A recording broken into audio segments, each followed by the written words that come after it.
পঞ্চমন্দিরের রস। কালের শেষ প্রান্তে এক জঙ্গলের ভিতরে দাঁড়িয়ে আছে পঞ্চমন্দির।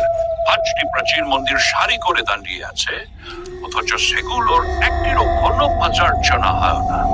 গায়ের মানুষ বলে সন্ধ্যা নামলেই ওই মন্দিরগুলো থেকে ভেসে আসে মন্ত্রোচ্চারণ আর চিৎকারের শব্দ। প্রাচীন কাহিনী অনুসারে বহু শতাব্দী আগে এক তান্ত্রিক এই মন্দিরগুলো নির্মাণ করে। 5টি মন্দির 5টি শক্তিকে প্রতীকী করে: অগ্নি, জল, বায়ু, পৃথিবী এবং আকাশ। তান্ত্রিক এখানে শক্তি আহরণের জন্য যজ্ঞ করতেন। তবে এক রাতে সেই যজ্ঞ ব্যাহত হয় এবং তিনি তার ক্ষমতা হারিয়ে পঞ্চমন্দিরে আত্মাহুতি দেন। তখন থেকেই এই মন্দিরগুলো সন্দীপের অনুসন্ধান। সন্দীপ ছিল একজন শহরের সাংবাদিক। কাব্যের মানুষের মুখে এই মন্দিরের গল্প শুনে সে সিদ্ধান্ত নেয় সত্য উদ্ঘাটনের। এক রাতে সে পৌঁছায় মন্দিরে। প্রথম মন্দিরে প্রবেশ করতেই তার মনের মাটি তার পায়ের নিচে থেকে সরে আসছে। সে দেখলো একটি তান্ত্রিক ছায় মূর্তি মাটির নিচে কিছু খনন করছে। দ্বিতীয় মন্দিরে গেলে অনুভব করলো ঠান্ডা জল তার চারপাশে বিরাজছে, অথচ মন্দিরে কোনো জলাধার ছিল না। চূড়ান্ত মুখোমুখি পঞ্চম মন্দিরে পৌঁছে সন্দীপ বুঝতে পারলো এখানে আসলো সব। একটি তান্ত্রিকের মূর্তি মন্দিরের কেন্দ্রে বসে আছে, তার চোখ থেকে আগুনের মতো আলো বেরোচ্ছে। মূর্তিটি হঠাৎ জীবন্ত হয়ে উঠল এবং সন্দীপকে জানালো এখানে তান্ত্রিক শক্তির দখল নেওয়া গেলে চিরন্তন শক্তি লাভ সম্ভব, কিন্তু সেই শক্তি দখলের জন্য আত্মা বিসর্জন দিতে হবে। সন্দীপ সিদ্ধান্ত নেয় এই মন্দিরের অভিশাপ গাঁয়ের মানুষের থেকে দূর করতে হবে। তার সাহসিকতাও পঞ্চমন্দির ভেঙে পড়ে এবং তান্ত্রিক শক্তি চিরতরে নিঃশেষ হয়ে যায়। এমন গল্প তান্ত্রিক ক্রিয়া ও অতিপ্রাকৃতের প্রতি মানুষের ভয়ের ধারণাকে ফুটিয়ে তোলে এবং আমাদের মনে করে দেওয়া রহস্যময়তার প্রতি কৌতূহল চিরকালীন। পঞ্চ মন্দিরের অভিশাপ মুক্তি পেলেও পঞ্চ মন্দির ধ্বংস হয়ে যাওয়ার পর গানিয়ের মানুষ কিছুদিন শান্তিতে ছিল। তারা ভেবেছিল অভিশাপ চিরতরে শেষ হয়েছে, কিন্তু সন্দীপের মনে অদ্ভুত কিছু অনুভূতি ঘুরপাক খেতে থাকে।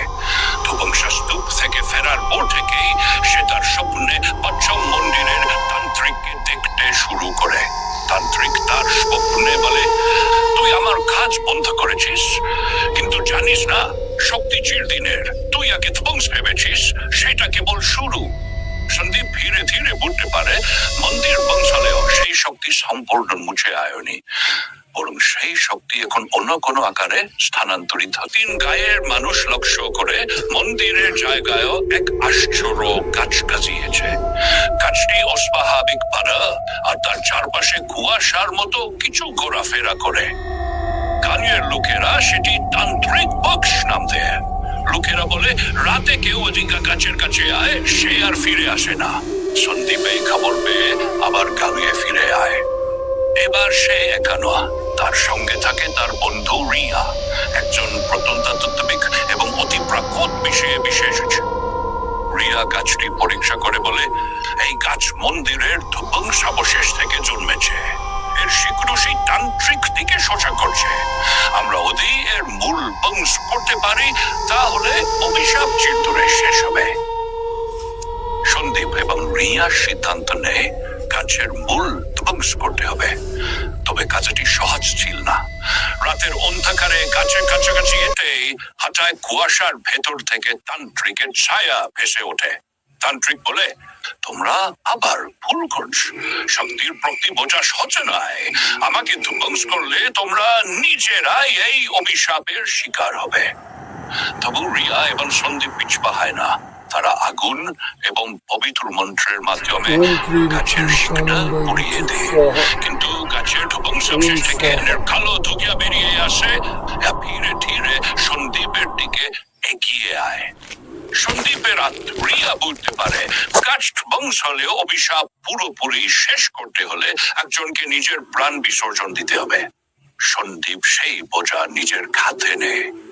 সে রিয়াকে বলে, তান্ত্রিক শক্তি আমাকে আগে থেকেই লক্ষ্য বানিয়েছে। আমার আত্মা এখানে বন্ধ থাকবে, তবে তোমরা গায়ের মানুষকে বাঁচিয়ে রাখবে। এই কথা বলে সন্দীপ নিজেকে সেই ধৈর্যের মধ্যে ছেড়ে দেয়। ধোকিয়া ধীরে ধীরে গায়েব হয়ে আর গানের চারপাশে ফিরে আসে শান্তি। সন্দীপ আর কখনো ফিরে আসে না, তবে রিনা তার কাজের কথা লিপিবদ্ধ করে রাখে, যাতে ভবিষ্যতে কেউ ভুলেও তান্ত্রিক শক্তির সঙ্গে খেলা না করে। পঞ্চমন্দিরের জায়গায় এখন সবুজ ঘাস আর পাখির কলকাকলি, কিন্তু গভীর রাতে মাঝে মাঝে প্রবীণরা বলে সন্দীপের আত্মা এখনো এখানে পাহারা দেও, যাতে অভিশাপ আর ফিরে না আসে।